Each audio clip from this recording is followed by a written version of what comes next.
You feel it first as a subtle shift in the air, a change in pressure.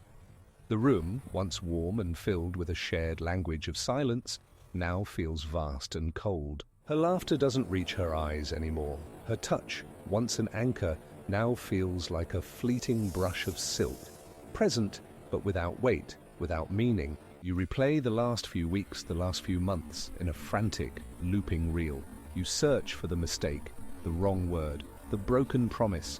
Your mind becomes a courtroom where you are both prosecutor and defendant, but you find nothing. No grand betrayal, no single event. Just this, erosion. A slow, silent hollowing out of the sanctuary you built together. You think it's something you did. You think it's something you can fix. This is your first mistake, because you're trying to solve an emotional problem with logic. You are trying to reason with an echo. You are arguing with a ghost. The person you knew is already gone. What remains is just her biological imperative. Here is the truth, the one that lives in the dark spaces between heartbeats. This is not a failure of love, it is the activation of a primal, deeply embedded software. A program written in the ink of evolution, designed for one purpose: survival. Not her survival. The survival of her future. Her legacy. This software is called hypergamy, a sterile, clinical word for a brutal, beautiful reality. The innate unconscious drive in the feminine to seek out and secure the best possible man, the strongest, the most competent, the one whose presence screams stability in a world of chaos, the rock against which the storm breaks. When you met her, you were that rock. Your ambition was the fire that warmed her. Your confidence was the fortress that sheltered her. She felt it in her bones. Her biology ran a diagnostic, and the result was clear: optimal, secure, future assured. But stability is not a permanent state. And her software is always running, always scanning, always testing the integrity of the fortress walls. This is the loyalty test.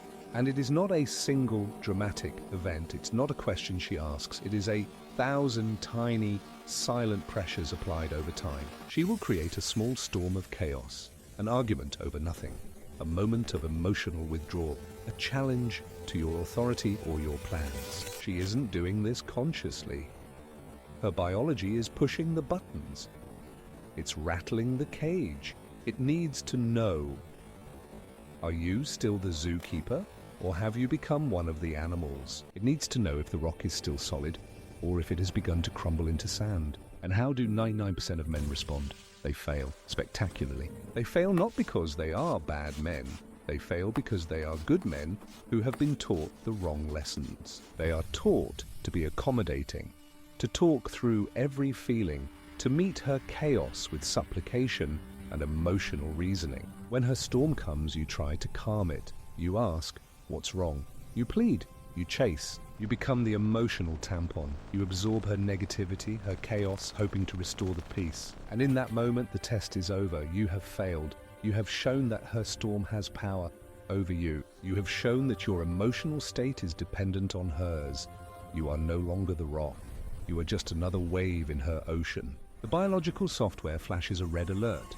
Error. Stability compromised. Seek superior option. Her attraction doesn't die a dramatic death.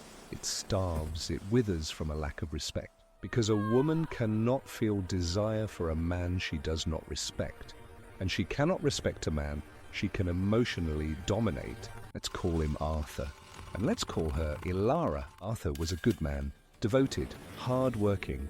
He adored Ilara, and for years she saw him as her world. Then the company he worked for downsized. Arthur lost his job. The foundation of his identity, his purpose, was shaken. Uncertainty crept in. It was a poison. He started needing her reassurance. Will we be okay? Do you still love me? Am I still the man you married? He looked to her to be his rock. He abdicated his throne and asked her to rule. He didn't realize he was handing her a crown she never wanted. This was the test, not the job loss. That was just the catalyst. The test was the fear that followed. Ilara tried at first. She said the right words. Of course I love you. We'll get through this. but her words were hollow. They were an echo of a past feeling. Her biology was screaming at her. The captain has abandoned the ship. The fortress walls are crumbling. Your future is at risk. She started spending more time with friends. She stayed late at work. She created distance, a buffer zone against his neediness. Arthur saw this as betrayal. He became angry, desperate. "Why are you pulling away when I need you most?" he'd ask. Every question just pushed her further away. He was failing the test over and over, and with each failure the grade became worse. Her respect for him was in a death spiral. The betrayal wasn't when she eventually left him for another man. The betrayal happened months earlier. It happened in the quiet moment when she looked at the man she loved and no longer saw a leader but a follower. No longer a protector, but a child in need of protection. The love might have still been there as a memory, an attachment. But the core component of female desire, respect, had been completely incinerated. This is the uncomfortable truth. Her betrayal is not an attack. It is a defense mechanism. It's her biology cutting loose a sinking ship to save itself. So what is the answer? To become a heartless, emotionless tyrant? No. That is the reaction of a boy who has been hurt. The answer is to understand the game. You don't hate the rain for falling. You learn to build a shelter. You carry an umbrella. Your emotions are your own. They are not a burden for her to carry. Your stability is your responsibility. When her tests come, and they will always come, you do not engage the storm. You do not become the storm. You remain the rock, amused, unflappable. Your frame is the one constant in her world of emotional flux. You pass her test not by giving her the right answers, but by demonstrating that her questions have no power over your inner state. This is the great secret paradox. She doesn't want you to yield to her.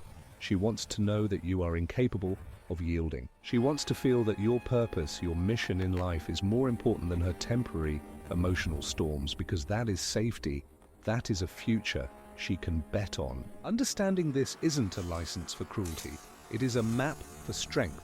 It is the key to providing the deep, primal security she craves more than she craves your comforting words. The biological imperative to betray a weak man is inextricably tied to the biological imperative to be fiercely, unshakably loyal to a strong one. She is designed to test you, and you are designed to pass. Not for her, but for yourself. Her loyalty is simply the beautiful, inevitable byproduct of your own strength.